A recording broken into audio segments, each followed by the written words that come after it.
11 రకాల రిజర్వేషన్ చట్టాన్ని వెంటనే 11 రకాల రిజర్వేషన్ చట్టాన్ని వెంటనే 11 రకాల రిజర్వేషన్ చట్టాన్ని వెంటనే నిబంధనలకు విరుద్ధంగా నిర్వహిస్తున్న జీఆర్సీ ఫ్యాక్టరీపై వెంటనే నిబంధనలకు విరుద్ధంగా నిర్వహిస్తున్న జీఆర్సీ ఫ్యాక్టరీపై వెంటనే నిబంధనలకు విరుద్ధంగా నిర్వహిస్తున్న జీఆర్సీ ఫ్యాక్టరీపై వెంటనే చేనేత పరిశ్రమ పట్ల అధికారుల నిర్లక్ష్య వైఖరి చేనేత పరిశ్రమ పట్ల అధికారుల నిర్లక్ష్య వైఖరి చేనేత పరిశ్రమ పట్ల అధికారుల నిర్లక్ష్య వైఖరి చేనేత కార్మికుల ఐక్యత చేనేత కార్మికుల ఐక్యత ఆంధ్రప్రదేశ్ చేనేత కార్మిక సంఘం ఆంధ్రప్రదేశ్ చేనేత కార్మిక సంఘం ఆంధ్రప్రదేశ్ చేనేత కార్మిక సంఘం.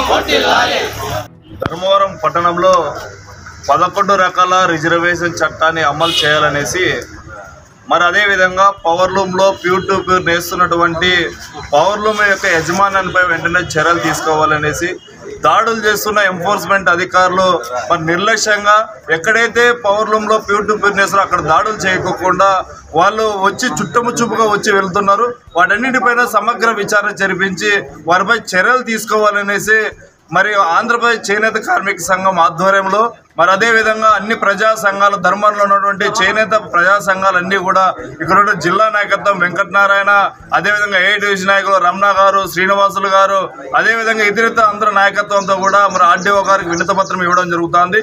మరి ఇవాళ ప్రధానమైన డిమాండ్ ఏమంటే ఇవాళ ధర్మవరంలో మరి చేనేత కార్మికులు మరి 1 లక్షకు పైగా మరి ఈ పరిశ్రమ పైన ఆధారపడి జీవనం కొనసాగుతున్న పరిస్థితి మనం అందరం కూడా చూస్తున్నాం. మరి ఈ పరిశ్రమని మరి సంక్షోభంలో కూరుకుపోవడానికి ప్రధానమైనటువంటి కారణం పవర్లూమ్లో ప్యూర్ టు ప్యూర్ నేయడం వల్లే ఇవాళ చేనేత యొక్క పరిశ్రమ సంక్షోభంలో కూరుకుపోవడానికి మరి ప్రధానమైన కారణం. మరి అధికారుల యంత్రాంగం అంతా కూడా మరి కార్మిక సంఘాలుగా ఒకటే హెచ్చరించాం. మరి 11 రకాల రిజర్వేషన్ ధర్మవరంలో అమలు చేయాలి, ఇక్కడ ఉన్నటువంటి పవర్లూమ్లో ప్యూర్ టు ప్యూర్ నేస్తున్నటువంటి వారిపై చర్యలు తీసుకోవాలనేసి అనేక సార్లు మరి అధికారులు విన్నవించినా కూడా మరి యొక్క చట్టాన్ని కాపాడాల్సిన అధికారుల యొక్క ప్రజాప్రతినిధులను మన చేతులు దుక్కునే పరిస్థితి మరి ఏర్పడింది. అందుకనే పెద్ద ఎత్తున చేనేత కార్మిక సంఘాలుగా మరి అధికారులకు హెచ్చరిస్తున్నాం.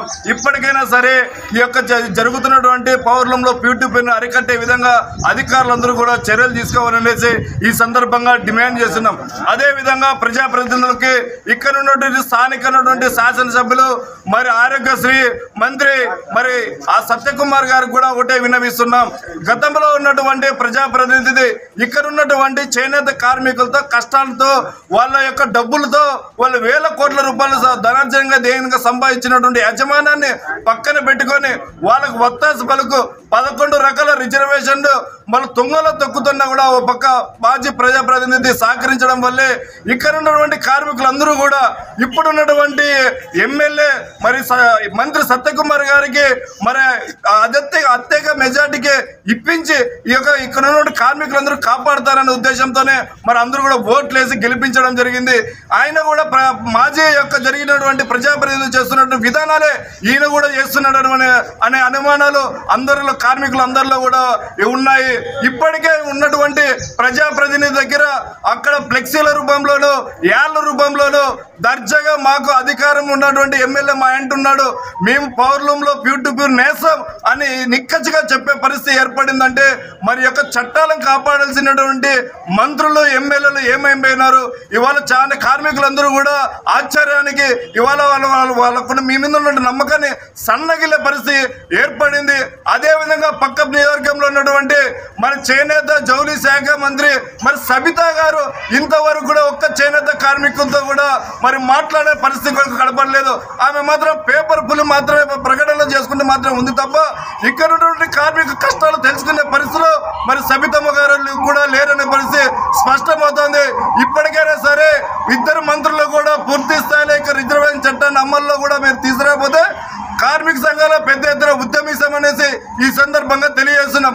అదేవిధంగా జేఆర్ ఫ్యాక్టరీ అనేసి ధర్మవరంలో నాగలూరు దగ్గర మరి 100 కోట్ల ప్రాజెక్టులు ఏర్పాటు చేశారు. అదేవిధంగా 2019లో లేబర్ యాక్ట్ అనేసి ఉంది. ఇక్కడ ఉన్నటువంటి కార్మికులు 70% మంది కార్మికులు అక్కడ పెట్టుకొని మరి ఉపాధి కల్పించాలనేసి ఆ ఫ్యాక్టరీ యొక్క నినాదం. ఆ ఫ్యాక్టరీ ఇంతవరకు కూడా 70% కాదు కదా, 10 మంది కూడా ఇక్కడ లోకల్ ఉన్నటువంటి కార్మికులు ఉపాధి పొందే పరిస్థితి కనపడలేదు.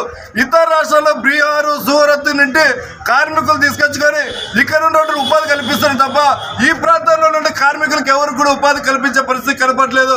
అందుకని ఈ నెల 25న ఇక్కడ నుండి ఆర్డీఓ గారు స్పందించకపోతే ఈ నెల 25న జేఆర్ యొక్క పార్టీ దగ్గర మనం ధర్నా కార్యక్రమం నిర్వహిస్తాం. రిజర్వేషన్ చట్టాన్ని అమలు చేసేంత వరకు పెద్ద ఎత్తున ఉద్యమిస్తాం. అదేవిధంగా లేబర్ యాక్ట్ అమలు చేసేంత వరకు అక్కడే దీక్షలు కూడా పూనుకుంటామనేది ఈ సందర్భంగా తెలియజేస్తున్నాం. చేనేత కార్మికుల ఐక్యత, చేనేత కార్మికుల ఐక్యత, చేనేత కార్మికుల ఐక్యత. చేయాలి 11 రకాల రిజర్వేషన్ చట్టాన్ని 11